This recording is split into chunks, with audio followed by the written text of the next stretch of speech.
your brother is so worthless. Oh, so worthless. I can't plan my life around his stream. It's impossible to plan my life around any kind of good stream. What's up with that, David? Good. Okay, well, I've gotta answer everyone as honestly as I can. I'm a disorganized man. I am so completely and utterly project-oriented, living in the moment, that a date on the calendar feels like a prison, and I just can't keep myself on a schedule for anyone. That's why I'm not gainfully employed anymore, 'cause they don't smile on that in the business world.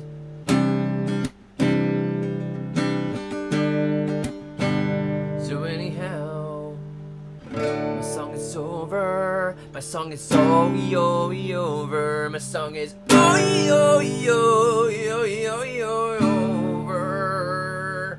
Hey guys, I see you. Jessica's here. Jessica organized the Blountstown Pioneer Festival, and Jess is super organized. She's like, I could organize stuff for you. I could make sure that everything runs on time. I could make the trains run on time. Wow, where have I heard that before? So it's nice to see you guys. It is a beautiful Thursday night, and it's gotten dark outside, so I'm done planting. We planted stuff right until dark because the Magi at the Farmer's Almanac said today was a propitious day for planting plants that bear above the ground, according to the lunar cycle. Okay, so I just, we're trying to go with that. So we went out into the gardens and we planted a whole bunch of crazy random stuff, which will be coming up very soon. But before we get to that, I want to say hello to everybody, because I want to say hello to everybody.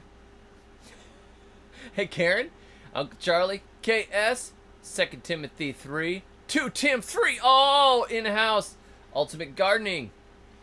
And Jessica, of course, who I already shouted out. Jessica's also beautiful and organized. Her husband did excellently.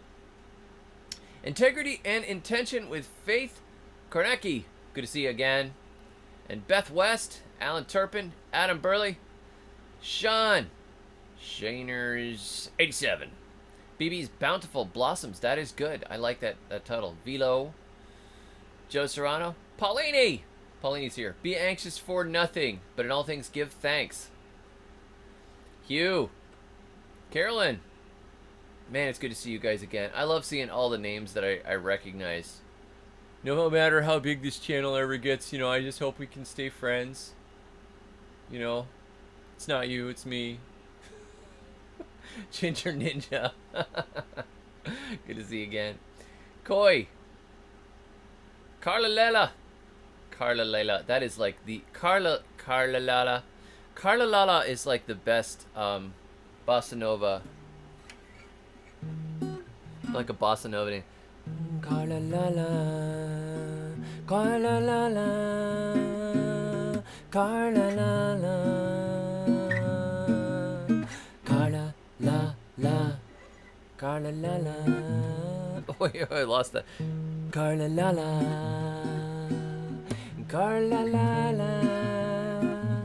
Carla La La. La La. Oh yeah, that's good. Sorry. Let's get back to saying hi to people. Tiffany, good to see you. Tiffany says, good evening. I wanted to share this with you. The other night, my 4-month-old would not stop crying, so I put on Buried My Rabbit, and she stopped crying right away. It's her new favorite. Okay, that is the cutest thing in the world. Oh my goodness. Oh man, give her a kiss for me, Tiff. Our baby is 4 months old too. Maybe they'll be friends one day. Mr. Dubade is here. Karen Hartley. What happened to the last live on Monday? I killed it because the Illuminati are watching me. So I just put it to private. Don't want to, there was some stuff in there that was definitely on the, let's just say that the New World Order would not be pleased with your humble gardening servant. So it's nice to see all you guys. Hey, Jane, good to see you again. So anyhow, Take America Back, nice to see you. Blue Farm, good to see ya. Jen Relitz, hey, awesome.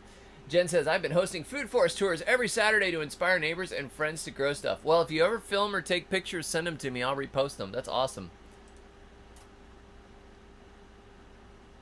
We better stay friends, Lauren says, with a threatening tone. Smiley face. Cheryl, good to see you. Martha, Marilyn, Wing Mom, Grey Warrior. Man, we've got a lot of folks here tonight. Texie and Patriot. All right, guys, I am going to start talking now. I don't know if I can actually share it, Karen, when it's on private. I don't even know. I just was like, I'm just going to pull it down so, so they don't come after me.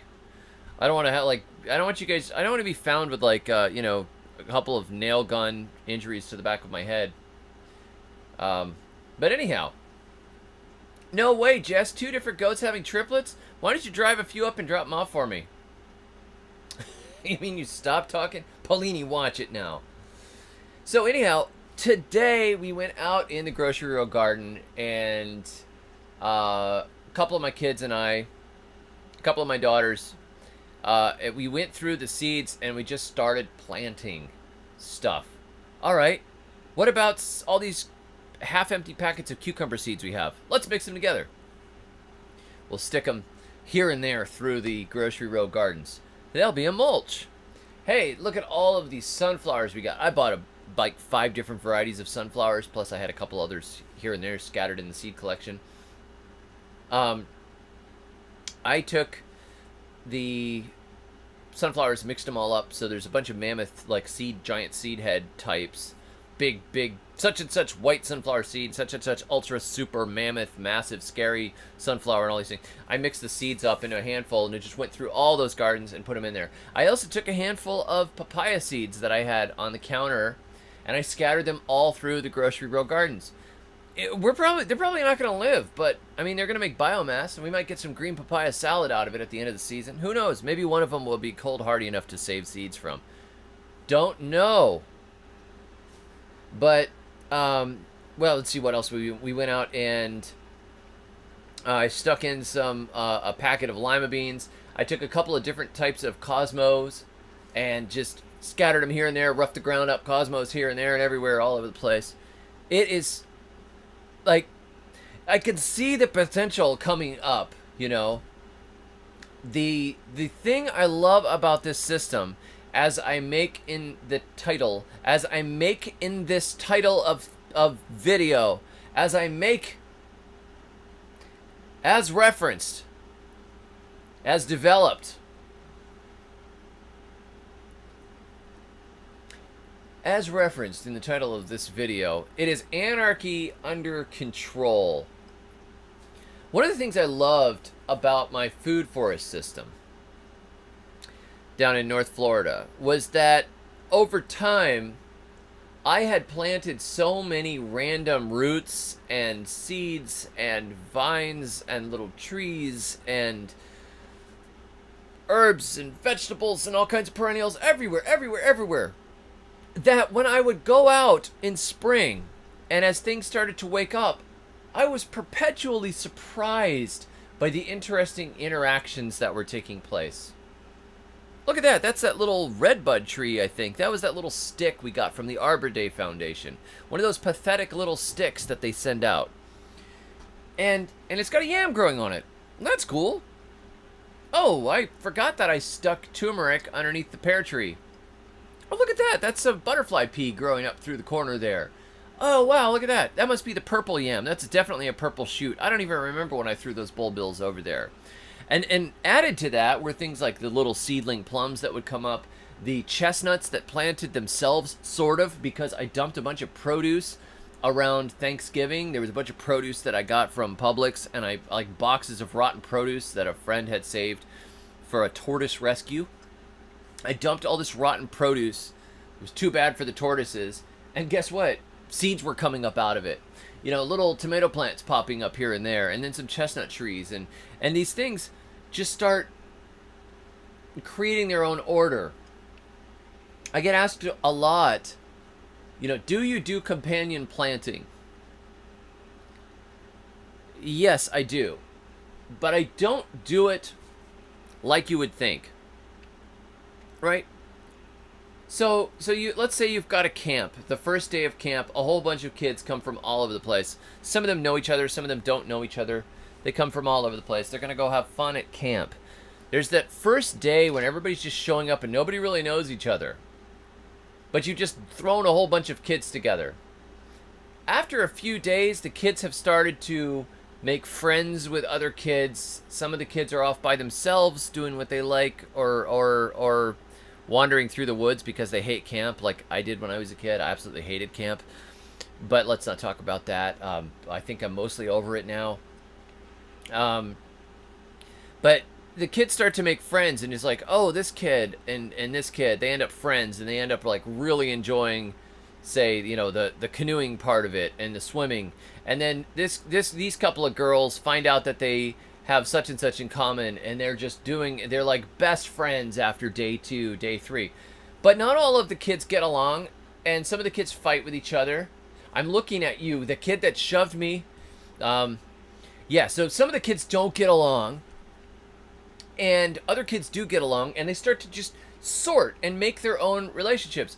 And that's how I do companion planting. I plant a whole bunch of stuff together, and then the ones that like each other grow together, and the ones that seem to be overwhelming each other, sometimes I chop back and I knock out. And sometimes I find things that happen that I wouldn't have expected.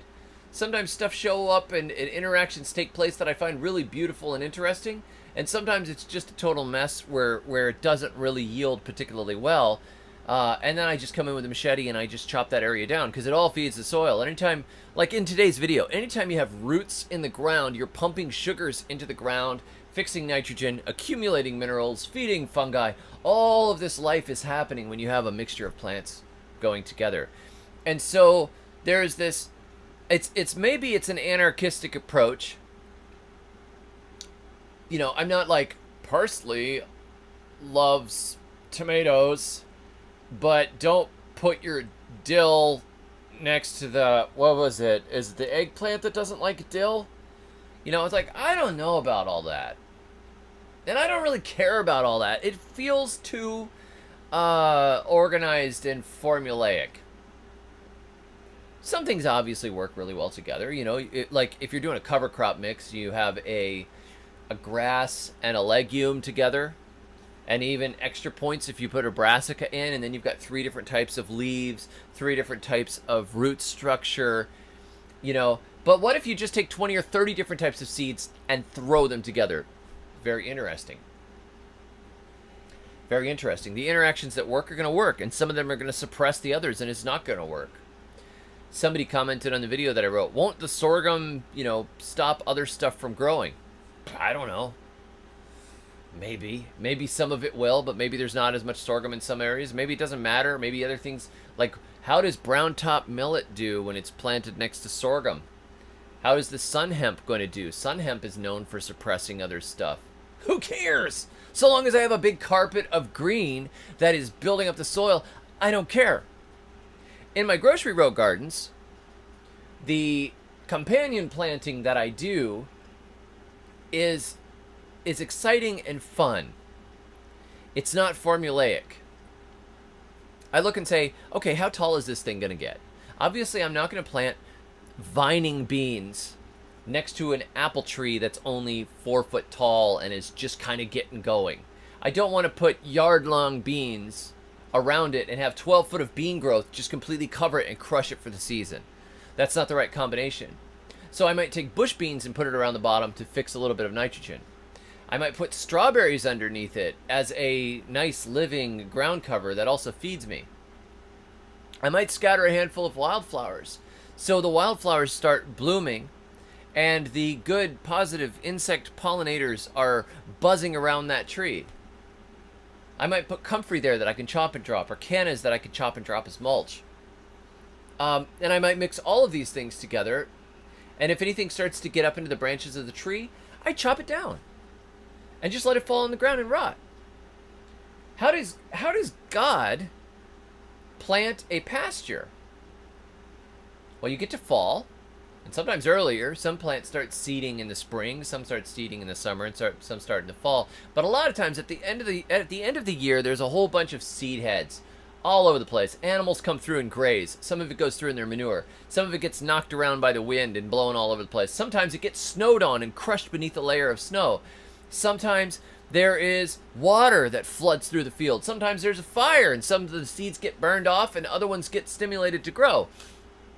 All kinds of different things happen. But what happens is seeds scatter all over the place. There's all kinds of interesting things happening. Seeds and surprises and excitement. You don't know. You know, I just had the first dandelion show up in my backyard.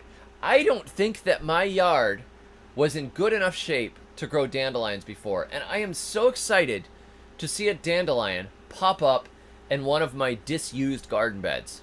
I stopped planting that area because the tree roots were getting into it and it was a little too shady. But the ground is apparently good enough there now for a dandelion to show up. And I'm so excited about it. I'm going to save it and I'm going to just scatter those seeds all over my yard. I would like to actually, you can buy bulk dandelion seeds, but I was a little bit like, do I really want to spend $35 on a pound of dandelion seeds to scatter around the yard? Or should I just slowly start by going and blowing them all around, you know? It is exciting to see the interactions that come out of the anarchy. However, sometimes you can just end up with a mess.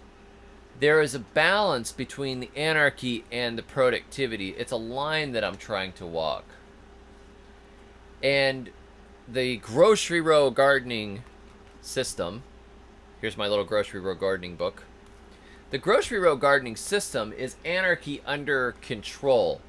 You are putting a long-term orchard system with berries and fruit trees and maybe even nut trees and perennial shrubs together. There's the skeleton. But the shorter-lived plants that exist in your annual gardens around it, you can make it as organized as you want with neat little rows of bush beans and cabbages, or you could do like I do and just carry packets of seeds in your pocket, or mix up a handful of all different varieties of seeds and just go in the ground and poke them into the ground and see what happens. I like the anarchy under control because I liked the surprises that showed up in the food forest. I liked forgetting what was there and then being surprised by, oh, look at that! Sunflowers! When did we have a sunflower here? Oh, yeah, we planted a sunflower last year and then it self-seeded in that beautiful, rich soil. So when we were breaking up the ground around there to plant potatoes, we must have gotten a couple of sunflower seeds turned under, and there they went. Interesting. This is so much fun. But there's enough control of it that I have pathways through it. I have access to get rid of the weeds and the plants that I don't want. I have access to harvest. And if it gets too out of control, it's only a 4-foot wide bed. I can clean up a section of it really fast. If it bothers me, I could chop a whole area to pieces and use all of that mess to mulch one of the permanent fruit trees. The skeletal structure is strong. It's got good bones. And then you're just letting the wildness of wildflowers and herbs and vegetables and beans and vines and everything swirl around it. So if you're interested in doing the grocery row gardening system, the grocery row gardening book, some of you may have noticed the book is now only $9.99. So what I did is I dropped the price. I will put it into the description here. I dropped the price down to $9.99 because I was like, let me see, where is it? Oh, I'm sorry, that's the wrong one. I think that's just the front page of Amazon. That's not helpful. Here, I'm gonna find it again. Give me a second. I think all it did was give me a link to the front page, so. Here, give Jeff Bezos money, I don't even care. No, I want you to get something specific. I want you to get this book because it's only $9.99. That's funny. So, I dropped it down to $9.99. It is a small book. It is a very inspiring little book. Some of you guys have read it. But it gives you the framework for how this system works. So it's anarchy under control. You have this skeleton of an orchard with all of this fun that happens around the edges of it. Every time you find a little gap in there, you want to leave as little bare dirt as possible so you can mulch it or you can seed it. So you'll notice this spring, if you see any pictures or video of the gardens, that I have bare sandy spots of just soil kind of here and there. And that's because I wanted the seeds to germinate in the spring from all of the crazy stuff that was in it from last year. I wanted the soil to warm up a little bit. So the mulch was opened up, and I have kind of bare ground. And what's happening is we are getting purple amaranth showing up that my daughter had planted last year. Everglades tomatoes are showing up. Marigolds are showing up everywhere. I found what looks to be an eggplant. I found some cucumbers. I found a passion vine that planted itself. That's cool. There are yams coming back up from the ground. The Chinese yam is the first thing that's woken up, the first yams that have woken up, and they are coming up from the ground. And then there's some hot peppers. Remember how I chopped and dropped all those hot peppers? I got sick of how hot the peppers were, and I just decided to chop them all. Well, they're coming back. So I'm definitely going to have more hot peppers than I need again. I don't care. It's awesome. But the life comes back to it, and some of those annuals, you know, they will show up if the ground is bare. But if I had just mulched it over the winter, I would pretty much have to go in and pull all that mulch back and do my own seeding. So I am seeding into the gaps, and I am letting nature plant some stuff. There are some areas in there where it's like, you know, 30 marigolds all jammed together into one spot. We already had a sunflower that came up. It's like this tall already, you know. It's pretty neat. There are a couple of pumpkins that are in there too. I don't know where they came from. Probably from the compost or something. So the beauty of it, I think, is that you have enough of a framework where it's not like the food forest that I used to have, where it was just all meandering paths and uneven islands and pretty big trees with some small stuff. I really liked that. I liked the anarchy of it. But the anarchy under control really appeals to my wife, and it makes it easier when I'm out with the kids to say, okay, we're going to do row number 1 and row number 2 and row number 3. And, you know, then you run. I think, yeah, here's the proper link. This should be the proper link. Grocery row gardening. I got this idea from a whole bunch of sources and distilled it down into kind of my own unique take.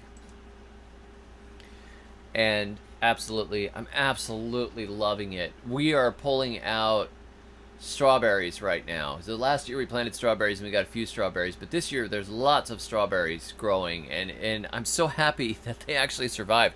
I planted a few different types. I planted a few from Tractor Supply that were kind of sad the first year and didn't do a whole lot except kind of just get weedy and spread around, but they almost made nothing.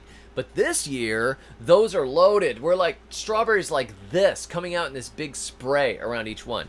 And I think partly what's happened too is we have got those long-term roots in the ground and some of the fungal development that's taking place, and the root life is coming. So, you know, it's, oh man, it's so much fun. I'm having so much fun.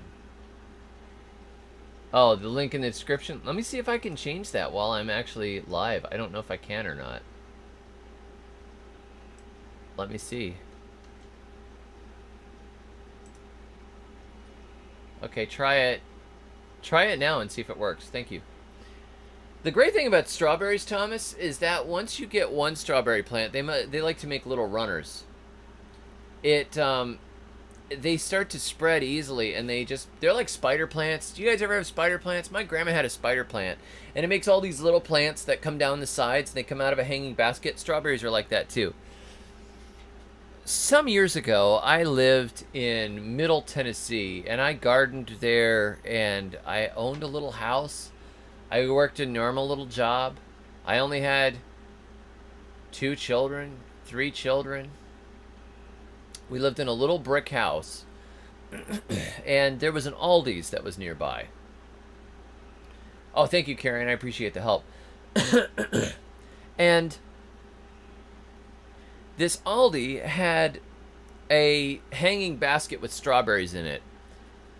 They had this little display of hanging baskets with strawberries. It was like, oh, okay, you know, they get these different things now and again. So I bought one, and my sister-in-law, Danny, Brian at Flannel Farms' beautiful wife, who is a really good gardener, she was in town, and I bought it and I gave it to her. Or I brought it to their house. I can't remember if I was visiting them or if she happened to be in town. But I was like, I love this little strawberry basket. Danny will love that. So I gave it to Danny. And I talked to Brian just recently, and Brian said, you know what? She still has those strawberries. She still has those strawberries. That was 2006 or 2007? She kept them alive that long? Wow. So they start to propagate. Once you have one, you get more. So you might spend, $4.88 at Walmart to get one potted strawberry. And you go, that's kind of expensive. Like if you wanted to plant 20 strawberries, that's expensive. That's kind of crazy. But what I would do is get 2 or 3 different types of strawberries. If you could find 2 or 3 different types of strawberries. You can get the strawberry root crowns, often the bare root ones at your local Lowe's or Home Depot or Tractor Supply or Walmart this time of year, usually. And you can stick those pieces in the ground, and then most of them will start to grow. And just plant a few different varieties, and whichever ones you like, you just keep propagating them. I think it's good to have multiple varieties. There are ever-bearing varieties and June-bearing varieties. The June-berries tend to make a whole bunch all at once, which is great for preservation. The ever-bearing tend to make one here and there and here and there for a longer season. So the combination of 2 of them, the 2 types, means that you've got some to pick for a few months, plus you got a bunch to can all at once. So I highly recommend just buying a few of them, putting them in the ground, and letting them make those runners. They make those runners, and you just keep going out there with your machete and taking a runner off and planting it somewhere else and planting it somewhere else and planting it somewhere else. You can put them in pots and in baskets and in barrels. You can put them on your back porch or on your patio. They can take half shade. And you'll have strawberries, strawberries, strawberries, strawberries. Just don't overwater them. Don't underwater them. They like it slightly acid, and they love fish emulsion if you have fish emulsion. And they love compost. Anthony says, what about starting strawberries from seed? I have not done it. I have heard about it. I think it's a great idea, but I have not done it. I've tried to start them a few times, like scraping some off and trying to start them, but they're so itty bitty, and you're supposed to chill them first. And I was like, whatever. Earth is half of a ball, something for everyone. That's great. Thomas says, I have a 10 by 16 area just for strawberries, and I have none to plant. Somebody hook Thomas up with some strawberries. Poor Thomas. Oh my goodness. Thank you very much for the super chat, Lauren. I appreciate you. And thank you very much, DJ Friend. It's very kind of you. Harvey says, spider plants rock, top oxygen producer. Yeah, you have some live plants in your house. It's good for you. Obsessive Compulsive Gardener says, I planted a $4 strawberry plant, divided it into 7, and have all producing. That is excellent. Why did I pick Alabama and leave the tropics? That is a long story. I was not around my people in the tropics. and we were definitely not wanted. After a time, it got very, very strange where we were under the pandemic, and there was some anti-American kind of feeling, and people didn't like Trump, and people didn't, there was all kinds of weird stuff, but we had been friendly, and things had been going quite well for quite a while, and then suddenly it was like, wow, they freaked out about the virus and all that stuff, and it got pretty uncomfortable, and we just left. But Alabama is pretty chill. I had friends here, so I moved here, and it was another growing zone, so it's another experiment. Luke says, David, been loving the videos lately. Great info and very entertaining. Keep crushing, dude. Thank you very much. I appreciate it. It is very kind of you. I'm having fun. As you could probably tell. Thank you very much, Mel. I like the dancing pear. I appreciate that super chat. Seed money.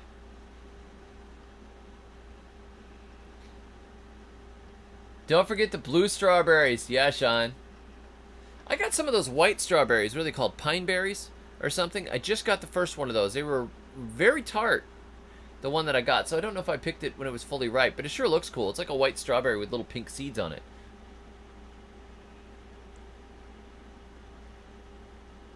Anytime you get a chance to have some genetic diversity in the garden, it gives you a little bit of redundancy. So instead of one type of peach or one type of strawberry, one type of apple, just plant a bunch. I was okay, Koi. God has a plan. I mean, I had a foundation cast. I had built a couple of cabins. And, man, 2020 just punched us out. But it did that to a lot of people. If you catch a fish and puree it, is it the same as fish emulsion? Not exactly. You probably want to let it rot down for a while.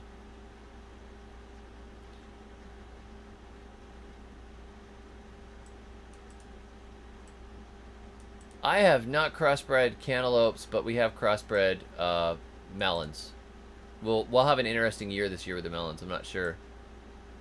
Well, Mike, next time she's here, I'll play it for her. Beth says, what happens to strawberries in South Florida summers? I keep reading they're an annual here. They're not really an annual. You just got to get them in the shade. They have to have enough moist soil, and just a shadier location is good. Probably better to grow them in big pots or something where you can give them really good soil. And they will go through because, I mean, there are strawberries that are growing down in the Caribbean and producing strawberries. It's not its favorite to have all that warmth and heat, but it's not a bad deal. Johnson says, here for more great Bitcoin advice. Buy Doge, man. It's going to come back.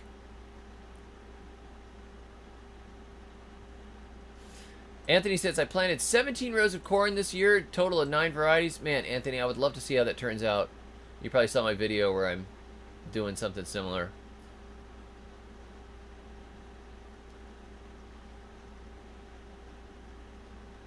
Can you use fish sauce from the Asian store? No, it's too salty. It is fermented, but it's very salty.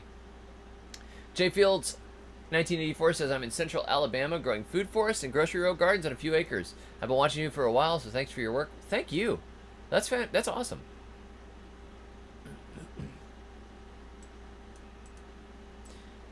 Gage G says, which compost receptacle has been your favorite or easiest to work with, the galvanized digester or the refrigerator? The galvanized digester was my favorite. That was just a great big thing, and the dogs and the rats and stuff couldn't get into it. It's this great big, it was like, I don't know, 5 foot by 5 foot or something like that, and I piled tons and tons of stuff in it, and then after a year or so I would just dump it out. That worked really well. But if I wanted to make fast compost, I would carefully layer my greens and browns. I would stick a few stakes in the ground and just stack them nicely and water them as I go. Noah Sanders had us doing that at the Redeeming the Dirt conference last month, and I got to lead a team of composters on the green team, and we were taking greens and doing the green layer, and then the other guys would do the brown layer. But what he had was he took 55-gallon drums and filled them full of water, and then he would take all the dry material, and to soak the pile, just shove that material down into a barrel and pull it out sopping wet and do that layer and then shove it down. So you had a barrel of water. I'll probably do a demonstration on how it works. She sang it to her teacher at school. That's awesome, Mike. That's so funny. Hey, Flannel Farms, nice to see you, bro. William says, my son cashed in all of his Dogecoin and spent it. I did too. I didn't, well, I just reinvested it, but not in Doge. Shantae says, I got my first grocery row garden completed yesterday before the monsoon. Perfect!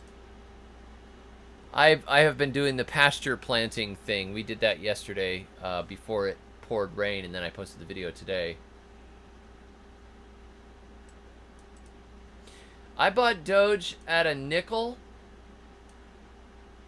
I bought $200 worth at a nickel, and then I sold half of it when it hit like 59 cents.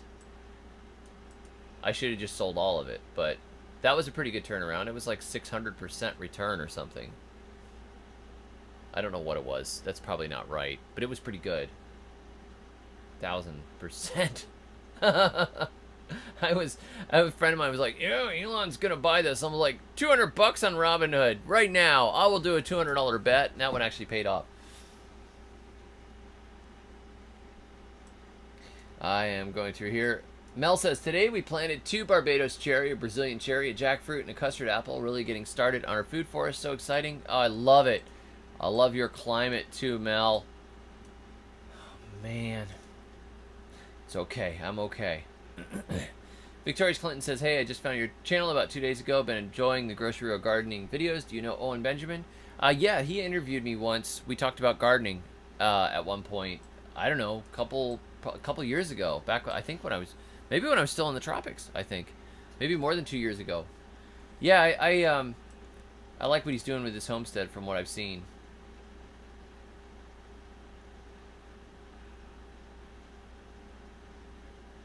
I've heard of a Crenshaw melon, Anthony. They're supposed to be good. I think I ate one once. Very, very nice. Yeah, the yellow skin and yellow flesh sounds right. Sandy says, I used pallets as stalls and layered my layers of greens, browns, and chicken poo. Worked well. Yeah, having a manure in there really helps too, I think. Rhonda says, I live on 18 acres of wetlands. Gonna try pumping swamp water out to water the garden. Your channel is awesome. That is so cool. I just got a hand pump today.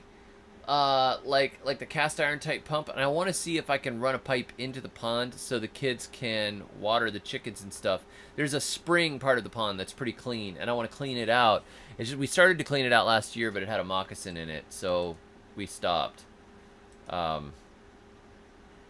But we have to clean that area out, I think, and it would be nice to be able to take some of that spring water and get it to the chickens. It's closer than going to the house and better than running the hose, you know. Pastor Don says, I lost a lot of money in crypto this year. I think a lot of people did. I only bought crypto originally because a drunk Canadian millionaire that I met on a dock on the island of Grenada told me that I needed to buy crypto. You need to buy crypto because bad stuff's coming. So I bought some, and it did pretty well, and then I sold it. And that was when everybody was getting into it, I guess. Dan says, how do you keep the deer off the orchard trees? They keep eating the flowers. You have to have a tall fence with some flags and stuff on it. Some of the locals here put 2 rows of ropes tied to stakes with flags on them, so the deer don't like to jump them or something. Or you keep a dog. My neighbor's dogs effectively keep the deer out, except that my neighbor's dogs come and kill chickens and dig up my melon pits occasionally. William says, I'm growing those white egg turnips and they are beautiful. Yeah, it's a gorgeous turnip and they're very nice.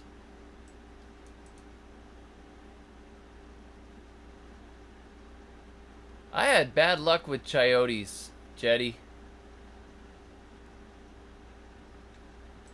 Sean says, I'm sitting here watching, slightly buzzed on hard kombucha, eating chips and hummus. This is American living. That's funny. Yeah, I do like the tropical climate. I mean, we're in solidly zone 8 here, but I can grow peaches and mulberries and things, so it's all right. And it gives me, you know, there are people that are further north too, so it allows me to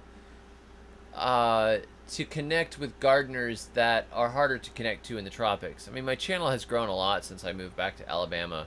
It's, you know, or moved to Alabama. I didn't move back, but moved back to the States and then moved to Alabama.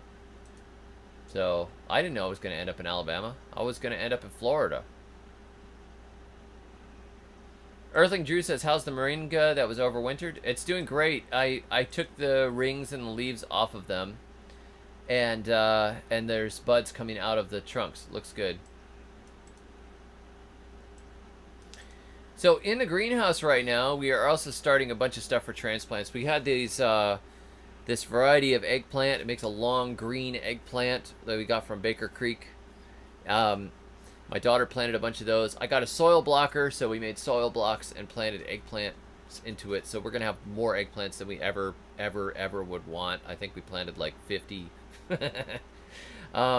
We also planted, I think, about 70 tobacco types, tobacco seed blocks.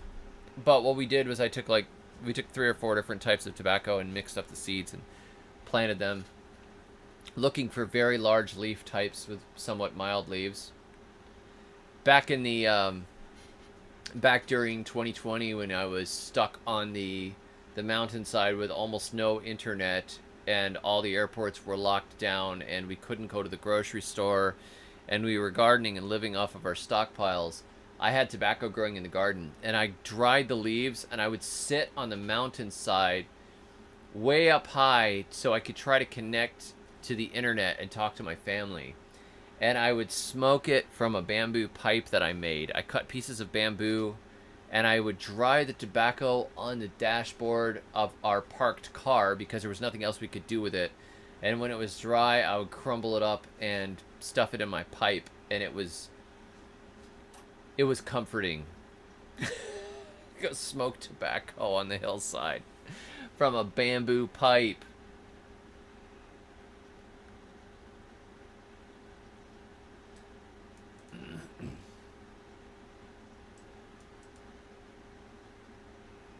Yeah, I don't like to fly anymore either. I don't like to travel at all, actually. People try to get me to travel to their houses or come to events and things. I don't like to do them. I am supposed to be going to an event with Doug and Stacy up in Missouri in August, which ought to be fun. But I don't know. I mean, gas might be $20 a gallon by then. See that last inflation number? When the official inflation number is 8.5, you know it's more like 25%, you know.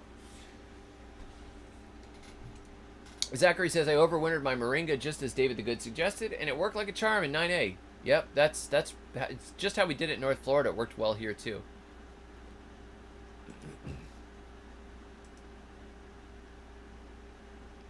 I have camo on. So, some friends of ours gave us a couple of bags of cast-off clothes, and this shirt in here fit me perfectly. I was like, you know what? I'm just going for it. I got this hat. It says Agricultural Products LLC, Basic Slag. I'm trying to be like, you know, local as possible. It's perfect, isn't it? I mean, if you ran into me at the Dollar General and, like, I was in there with, like, a 12-pack of Natty Ice and like, picking up some of them backwoods cigars and some deer scent, you'd be like, that guy belongs here.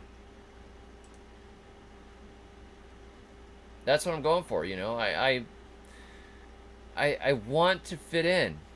I want to be part of the culture, so I'm gonna get a pit bull and an ATV soon, I think. But no, all that to say, no, I have not hunted turkey before, but I would totally hunt turkey. I actually, just in case this whole like bird flu thing turns into a huge problem, I'm gonna try and find.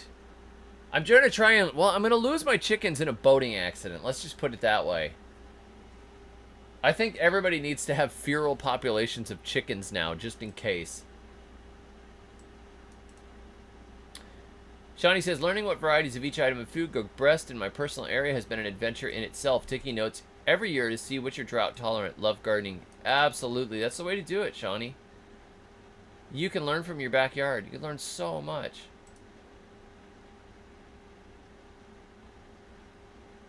I'm trying to get through these questions here.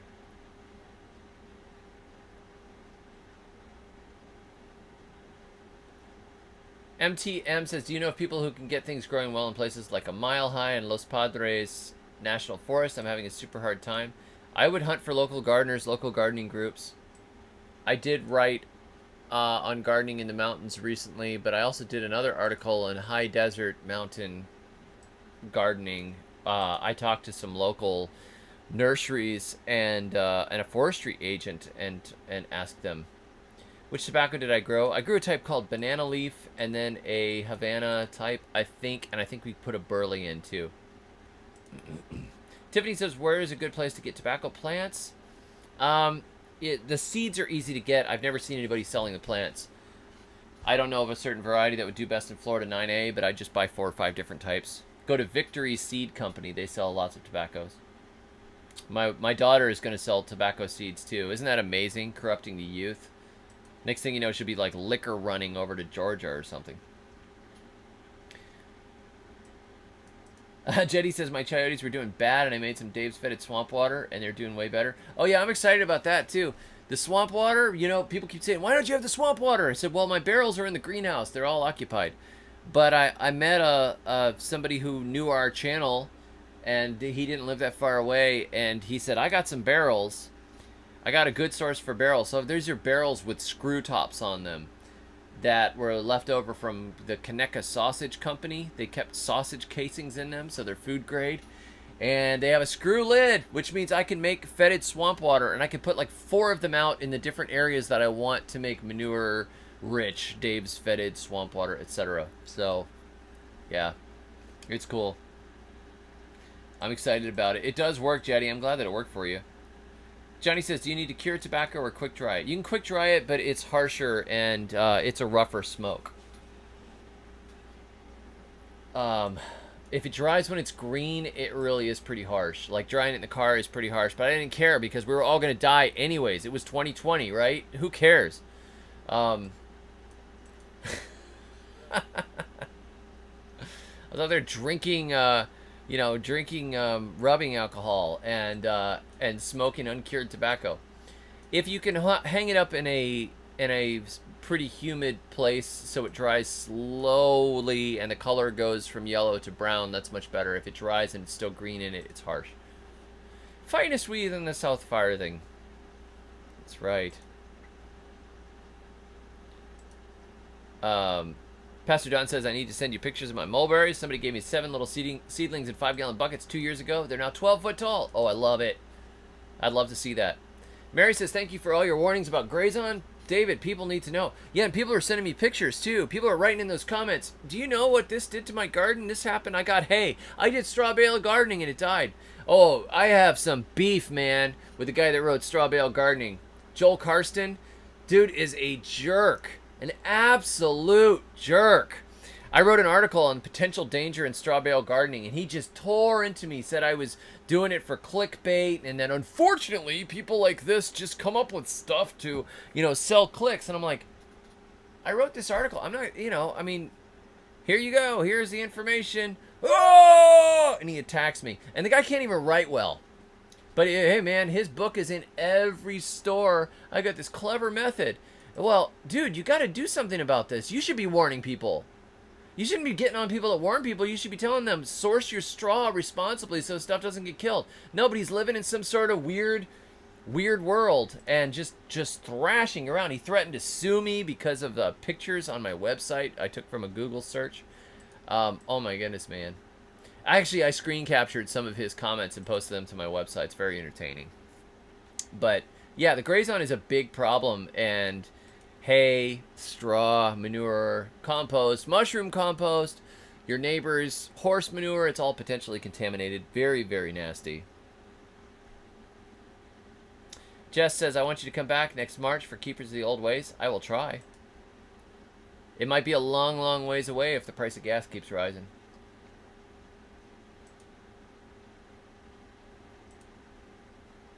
Pastor Don, if you're not that far away, we might come visit at some point.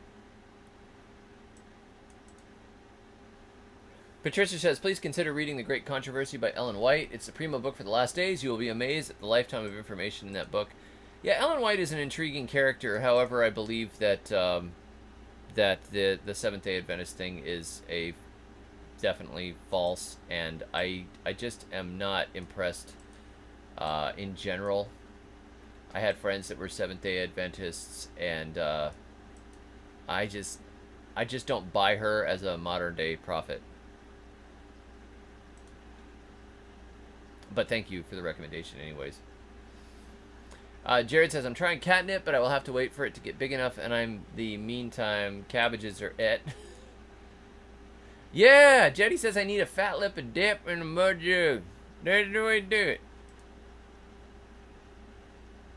Do I eat my biscuits with cane syrup? Actually, I don't eat biscuits at all, and I don't eat syrup. So, I really, I eat like almost zero flour and no desserts. Lee says, can you throw down moringa seeds on the ground and let it grow? Sometimes it works and sometimes it doesn't. When it's really wet consistently, yes, they will sprout and grow, but it's better to plant them about an inch deep. Cultural appropriation. That's funny. I'm culturally appropriating Alabama. Need to roll tide signs. Yeah, good idea. I almost bought this. I was so tempted. There was this license plate, and it was a vintage license plate in an antique shop that I was at, like an antique mall down in Daphne.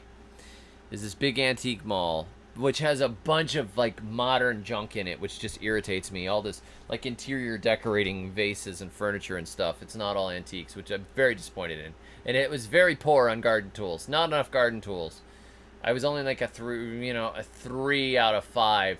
It had a really good book section. I came home with way too many books. A lot of agricultural stuff, local history type stuff. But where was I even going with this? Where did I even? I just lost it. It was a really good thing. It was so important. No, I don't know what I did. I'm trying to figure out which person I was going to answer. And what happened was the entire thing jumped. So whatever my thought was, it's gone. But it was something. I got something there.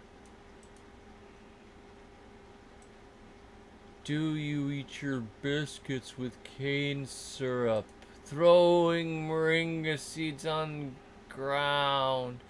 Cultural appropriation. Get some roll tide signs. There we go. Done. Boom. Back in my head. Back in my head. I forgot it for a minute, but I haven't lost it. Back in my head. All my neurons are firing, and I got lost in the wiring, but I'm back. Ooh. Okay, get some roll tide signs. There was like a front license plate, and it says, if you don't love Dixie, get your, and there was a picture of a donkey, out of here. If you don't love Dixie, get your donkey out of here.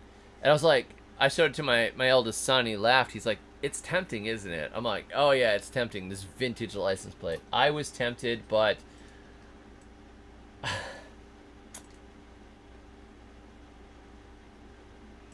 I'm a classy guy, okay?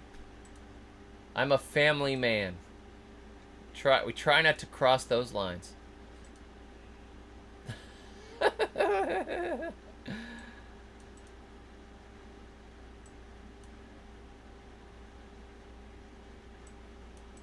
Lady Hammer says, I'm more worried about the weather. Our wind has been horrible. Yeah, that can be a problem.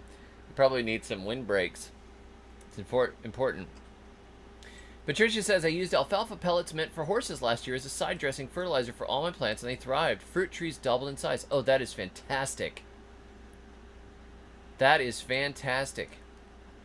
There is something in alfalfa. There's a growth stimulant that goes beyond just the nutrient content of it. It's got a decent amount of nitrogen in it, but beyond that, there's something that causes things to grow better. I have noticed alfalfa is a very good fertilizer, and I'm not sure if that same compound goes through if the alfalfa is consumed by, say, rabbits, and then you use the rabbit manure. There is something that alfalfa does. I would still put green alfalfa in, even if I had rabbit manure with it. Gage says, what kind of difference did you notice smoking your homegrown tobacco versus store-bought?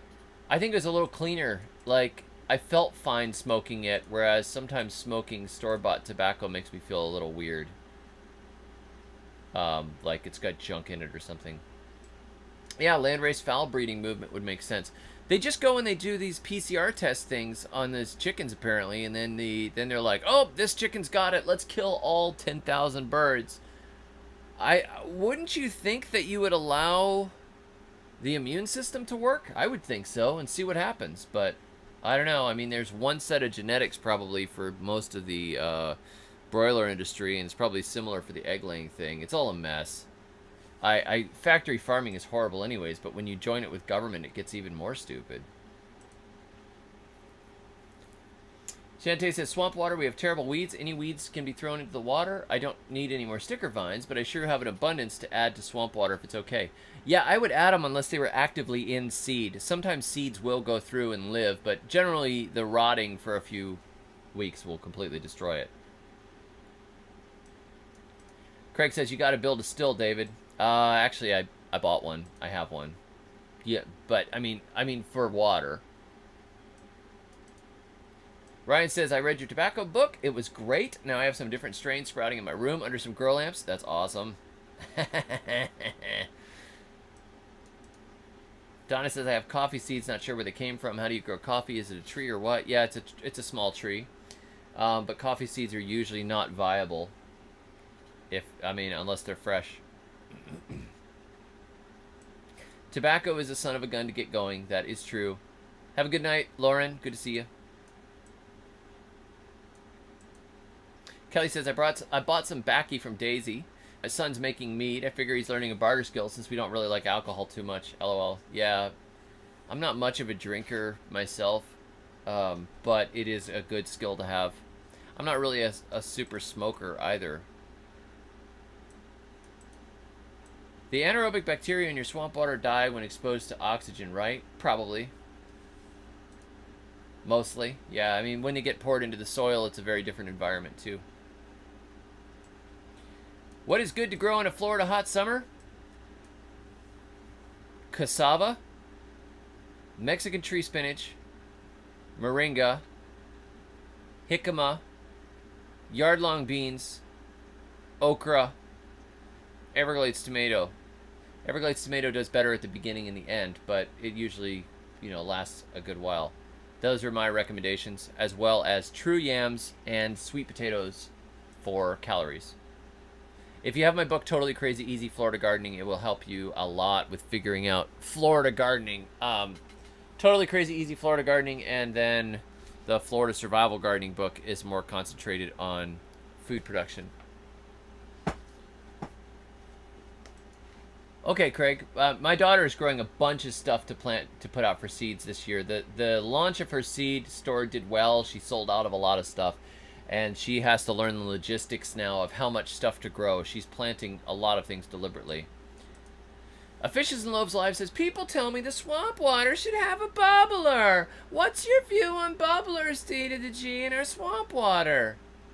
Well, you put it in if you want to, but I make the swamp water deliberately for mineral content, and I don't care about the bacteria, and I don't care if it's aerobic or anaerobic. I create it as a mineral soup, and I want the least amount of work possible. So when I first developed it, I had it way out in a field where I had corn, and that was not a place where I could have run a bubbler anyways. There's a difference. If you're making compost tea and you're trying to breed the compost organisms and you put a little bit of molasses in it and all that kind of stuff, you are trying to deliberately breed up a bacterial population that will be useful in your gardens. along with a little bit of a fertilizing capacity. With the fetid swamp water, it's much more like a manure slash weed tea with a bunch of different nutrients in it. So the Dave's fetid swamp water, that's from the book Compost Everything, The Good Guide to Extreme Composting. And I was absolutely very happy with the way plants grew on that stuff. And now that I have barrels again, I'm putting a bunch in. Lady Hammer says, my swamp water is about 3 weeks old, does not stink at all. Maybe you stirred it too much. No, it's probably fine.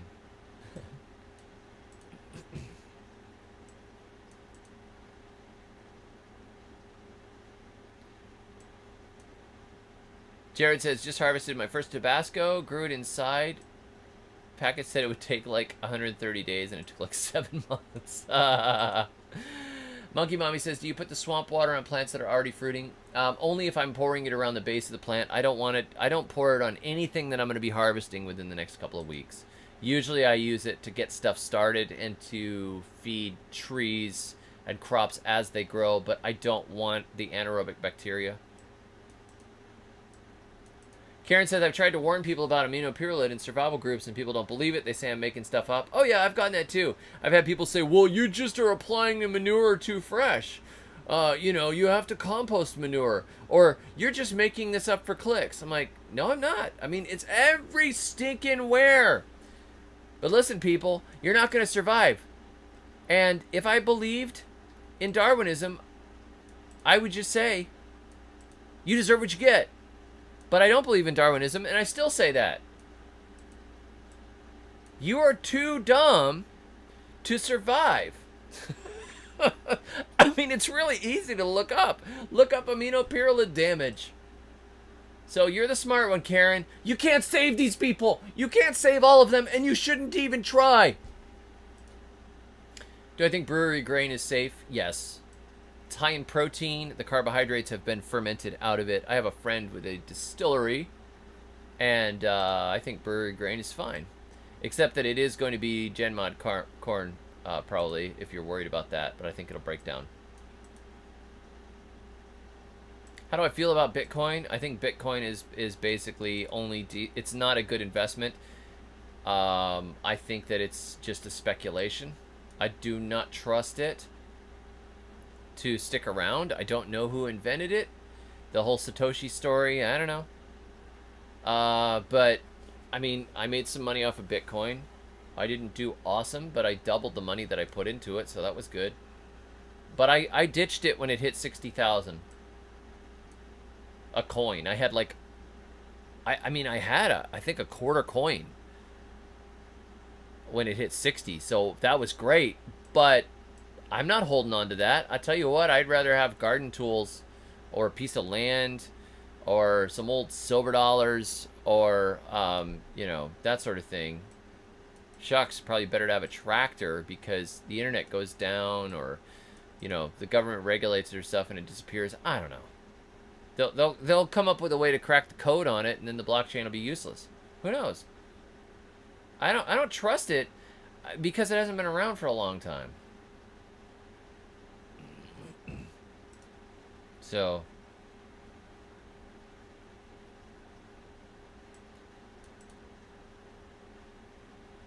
Don says I need to learn about swamp water. I'll do a video soon. It's about time for me to do another one.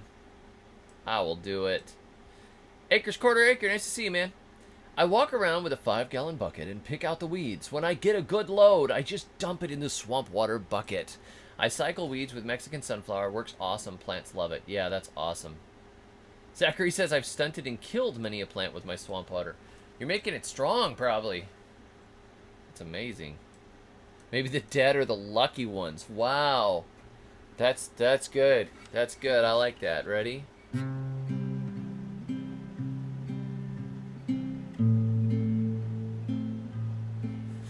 Thin the herd. Maybe the dead are the lucky ones. Thin the herd. Maybe the dead are the lucky ones. If they don't realize aminopyrrolid is in their manure, they deserve to starve.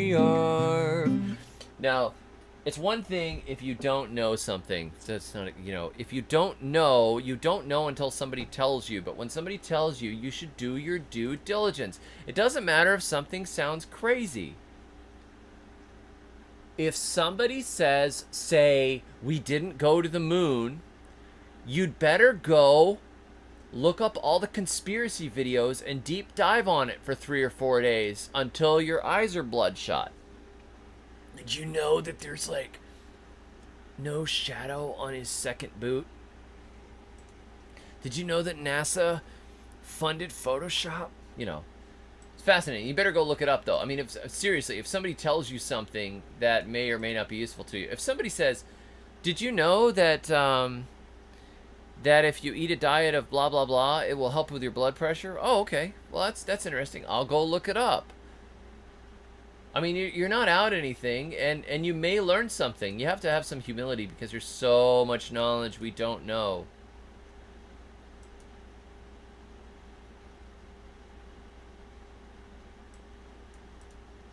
We're not all meant to survive what's coming. There we go. We're not all meant to survive what's coming. The dead are the lucky ones. That's good. That's good. There is a song in there.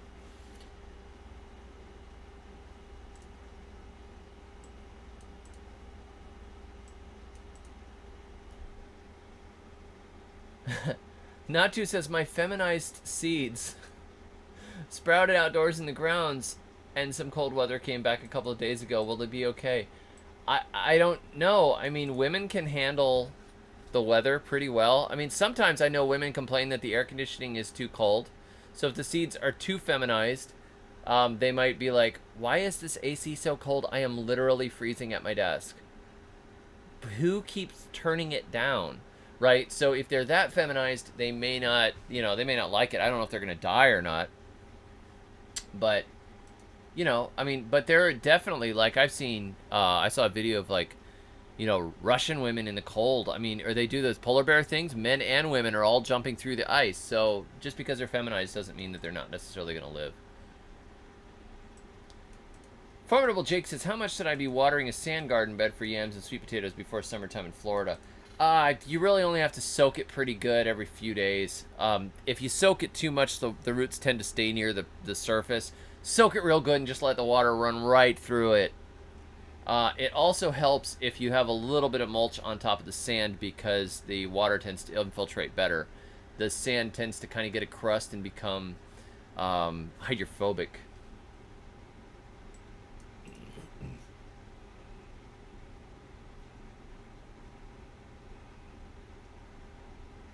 Dan Fay says, this stuff was in my black cow manure. All my tomatoes curled up. Yeah, I believe it. They covered a lot of stuff.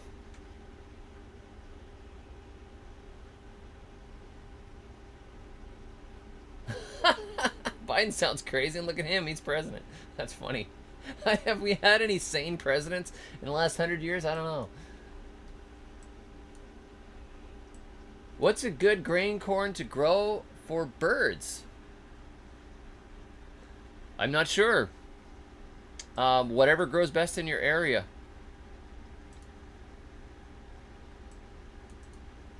Exactly, Dan. Why are there never stars in NASA pics? Also, when they show you a photo of a satellite in space, who took the picture?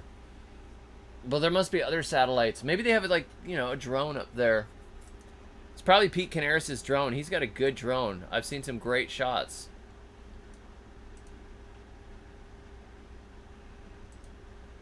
All rocket launches are parabolic. They just go into the ocean. I love that theory. I would love to watch videos. I could watch videos on that sort of thing like all day long.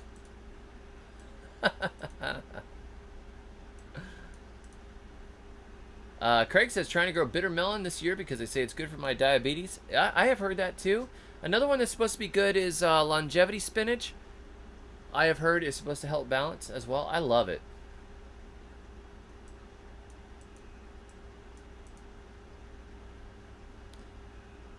I'm trying to get through here. Where do we get yam roots? I buy nyame yams from ethnic markets and from Publix.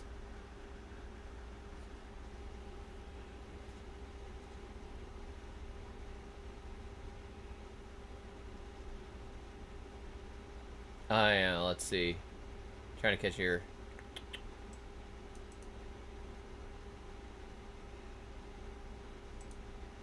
I don't know. White mulberries are great for diabetes. That's new to me. They're pretty sweet. I don't think black cow is safe. They have given some weird answers to people. They say, well, this is not really a problem because mostly these things are used on gardens out west. I have their response, and it's weird. And it's very dodgy. I don't trust them. Satellites take selfies. There you go.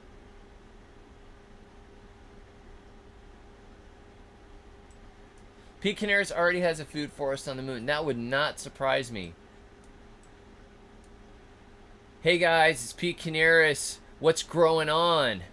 I'm up here on the moon, and we're gonna put in some swales right over here. There's no air up here, guys. This is tough, but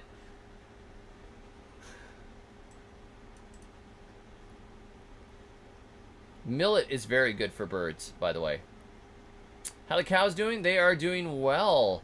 One of the two girls is bagging up. That is, her udder is starting to fill out, which means she is probably going to have a baby pretty soon here. I'm really looking for this. I am very much looking forward to having a baby cow. That is so cool. I'm thinking one of my neighbors too has a heifer beef cow that's not super big, and I'm thinking of buying. I'm gonna ask the neighbor if I can buy that cow and just put it out with mine, because wow, I might as well throw a beef cow in there, and then maybe we could breed her to a Dexter and get a smaller beef cow that the kids can handle. You know, it's kind of cool. It's a very sweet cow. This cow keeps coming up to the fence and will like lick our hands and let the kids pet her, so she seems like a sweet-tempered creature, and I think it would be really easy to just throw her in with my cows. Dan says, how much charcoal should you use to get the grazon out of your soil?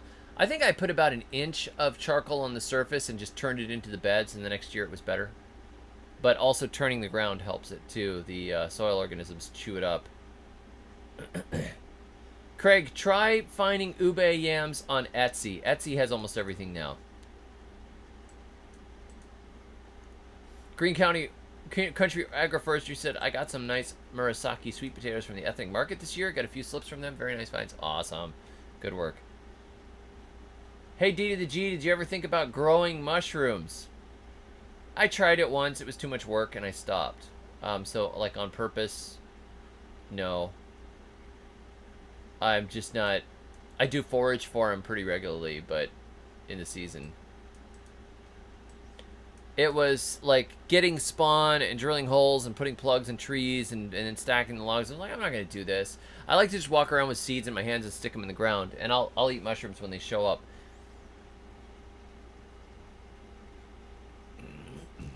Hey, Bobbert. Good to see you.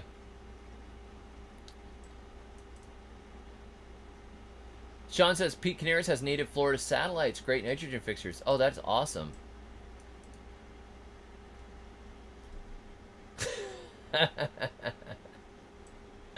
Amy says I do a great Pete voiceover. That's funny.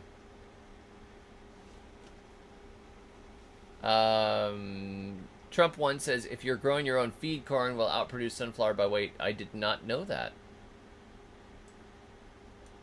Jim Kowaleski looks great in a spacesuit, Mike says. That's awesome. River Otter says, I love cheese. Dairy is the best. There's a song right there. I love cheese, 'cause dairy is the best. Why would I eat vegetables when dairy is the best? I like cheese, cream cheese, sour cream, and yogurt, 'cause dairy, dairy, dairy is the best. And don't forget butter. I am really looking forward to having the fresh, home-raised, grass-fed cow milk. Enjoy Being says, we have been overrun by wasps this summer. They're still all around. Haven't found any nests for a while, which is a bit disappointing. The wasps are really, really good to have in your gardens. They will kill lots and lots of caterpillars. I would like to have more wasps, if possible. Liz says, I tried getting growing yams going, but they all rotted. I'm in MD Zone 7A, so it might be too cold. It might be too cold, and also, I just heard from my friend, Josh Jameson, that the pieces tend to rot if they're not cut when they're actively growing, which is interesting. I had planted them before they started growing, and I did okay. But he was growing the Name yams, and they rotted on him. My Name yams actually rotted on the back porch. I dug them whole, and I was going to replant them, and I had them in some slightly moist straw, and they rotted. I was like, did everything rot on me this year? I think it got too cold on the porch, but I don't know. All the Dioscorea alata were fine, but the Dioscorea rotundata, no. Sad. So...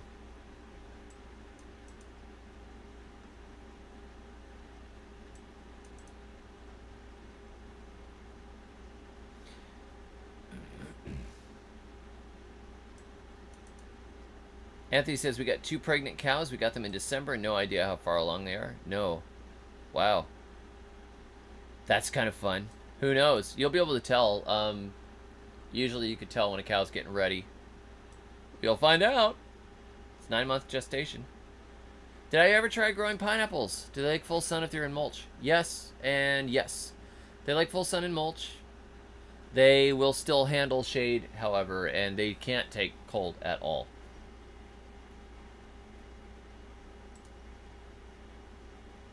Pastor John says, I've not been watching enough lately. You have cows now. Very cool. How's that going? So far, so good. They've been really easy. I just moved this little electric string around and let them have pieces of pasture, and then I clear up the manure from it, and I haul it back to the garden for now. So, Rip says, is Florida Bullfrog going to write a chicken book with your publishing company? Yeah, he said he is. I hope it's going to happen. Speaking of that, I know we were talking about grocery row gardening. Here, I should post the link again. We were talking about the beautiful anarchy of grocery row gardening. So if you don't have this book, it's now $9.99 on Amazon. So there it is. I'm dropping the link again just because I feel like I have to market. What am I doing? I have to market something. I'm marketing. I'm so real. Wait a second. Florida Bullfrog. I'm really hoping that he's writing it. He's a busy guy, though. He's an important guy. So I'm hoping that happens. But I just got what is hopefully the final interior proof for Create Your Own Florida Food Forest, the massively expanded new version of it. That should come out soon. And I also got the interior for the South Florida Gardening Survival Guide, which is a smaller book for just South Florida gardeners, southern half of the state and along the coasts. And that is almost going to come. They're almost going to come out on top of each other, so I'm probably going to separate the launches by at least a month or so, even if I have both of them done. So I'm excited. It is going well.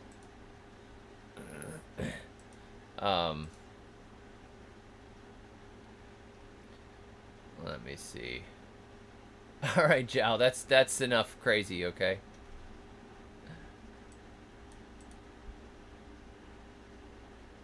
Oh, I'm trying to find it. I am going to try and catch up here.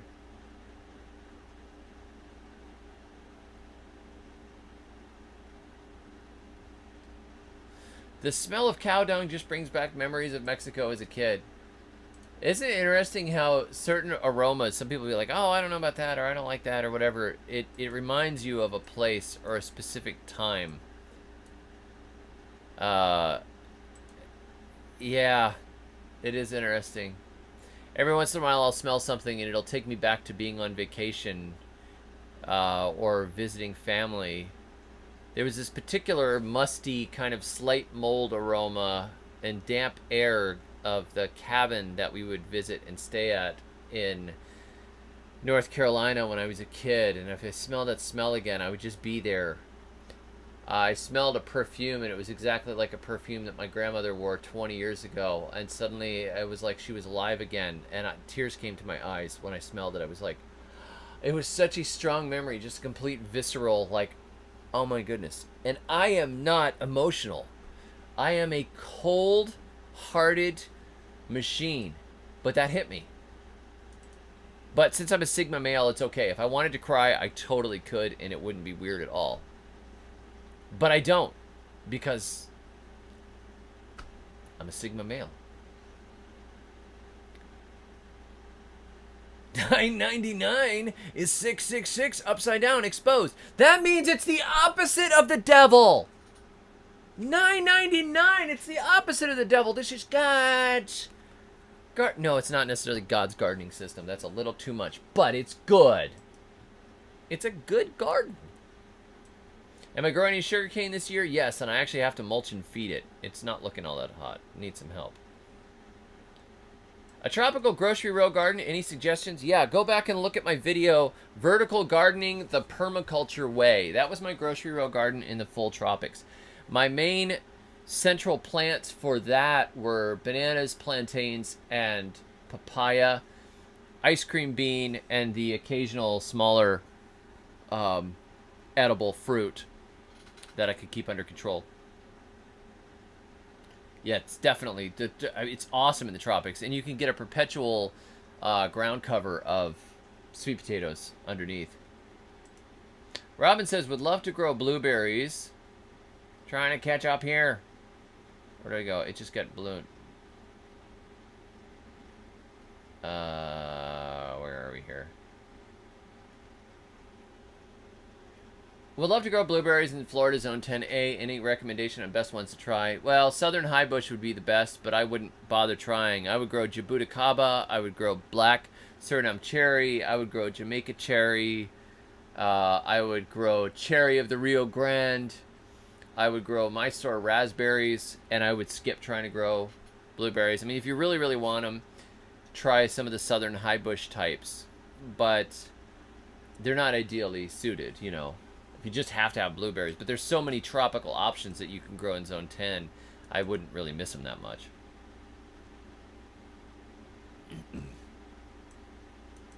Robert says, I love my low-line Angus and mini Hereford crosses. Mini Black Baldies, great meat shape, good milk production. Oh, that's awesome. Robert, I wish you were my neighbor. I would trade you for one.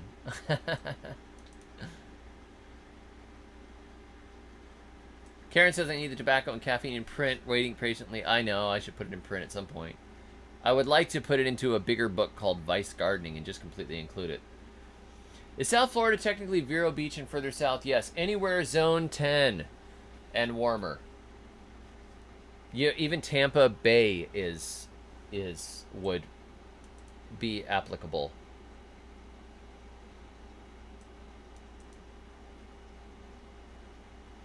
Koi says, I had a calf when I was a kid, and my dad told me if I cranked its tail, it would lay hamburgers. That's hilarious. You know, rabbit droppings, to me, we transported rabbits in the car, and then the next day, it smelled exactly like Taco Bell. Rabbit droppings smell exactly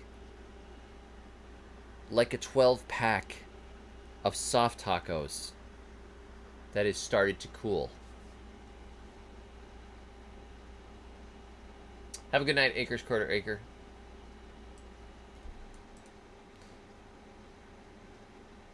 Anthony says, I dug 60 melon pits last week. I haven't done anything with them yet, though. I have a freezer that needs to be cleaned out. Awesome. We had dogs or something come in and dig up a chunk of the chicken guts. I was so irritated because I buried them so deep this year, and they still dug them out. So what are you going to do? I mean, it happens. It's funny. Usually it works fine for me, but something got out there and dug some of them up. But they didn't dig up the ones that I did with the chicken manure, so that was fine. So we just replanted the ones that got dug with some cow or chicken manure. Crazy.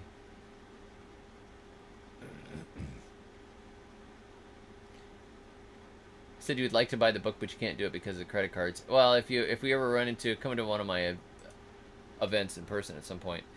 I have eaten the canna lily bulbs. They're good. They're just kind of fibrous. Karen says, what can I fertilize my sugarcane with? I'm nervous it's not going to grow. Think of it like grass. Anything that you would feed grass with, you feed sugarcane with. It loves lots and lots of nitrogen. You can throw turf fertilizer on it, and it grows. But, you know, chicken manure, you know, you could throw down cottonseed meal, alfalfa, anything that's high in nitrogen. Blood meal, you know.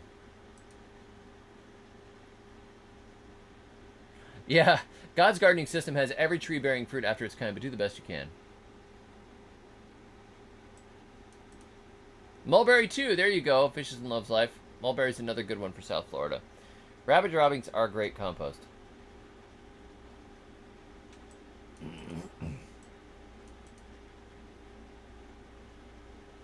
I'm trying to get further down here.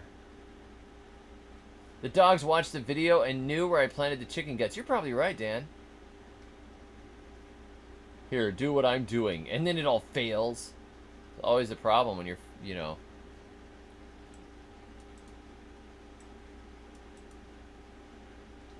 Feather meal, that's another good option. Yep. Anyhow, did I ever grow giant bamboo? Yeah, I planted it, but I got kicked off the island, so I only planted it like 6 months before I left. Seshmu says, my sweet potatoes got wrecked last season by bugs, but now I have a bunch of centipedes crawling around, predators for my problem. Yep, exactly. The centipedes will clean that stuff up. They are good hunters. Chef Frank says, I can get loads of eucalyptus bark. Can I mulch with it? Eucalyptus has some suppressing agents in it. I would test it on some stuff before you put it everywhere. I have deer, yes, but the neighbor's dogs keep them off. There's dogs around here.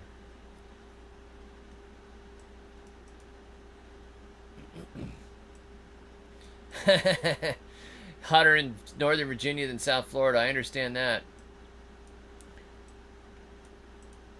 Well, you guys, I am going to call it Grocery Row Gardening.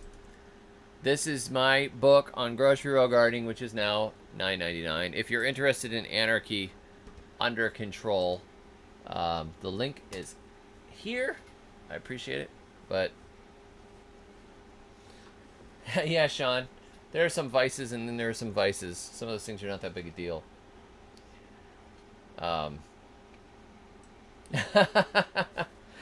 Dan says, because I live in Massachusetts and I don't need a book on growing in Florida, sends a super chat. Thank you very much. I appreciate it. Though Grocery Row Gardening is not related to Florida. It would work in any climate so long as it's not super, super cold or maybe super, super dry. Have a great night, everybody. God bless. I will hopefully record another video and we'll talk about the swamp water real soon here.